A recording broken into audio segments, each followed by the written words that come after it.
Finally concrete হয়ে গেল। এখান থেকে ভীম আসবে, ভীম হয়েছে, এটা বাথরুম হয়েছে, ঠিক আছে। এটা বাথরুম ঢালাই হয়ে গেল সকাল থেকে।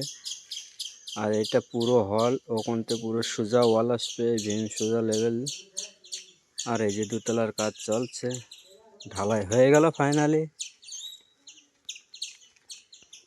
এই সোজা দোতলার উপরে নিচে কোনো ওয়াল নেই, তাই এখান থেকে ভীম টেনে দিয়েছে। এই যে কাজ চলছে আমাদের। আর এই যে সিঁড়ি, মাল তোলার জন্য সিঁড়ি। বহুত রোদ, এত রোদ গরমে কি করে কাজ করব। আমাদের তো বাংলায় খুব পানি হচ্ছে, এখানে তো পানি বলে কিছুই নেই।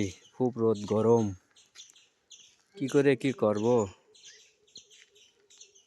আপনারা দেখুন। আবার বিকেলে একটা ভিডিও দেওয়া হবে। গাছে হিমসাগর আম কিন্তু খুব ধরেছে।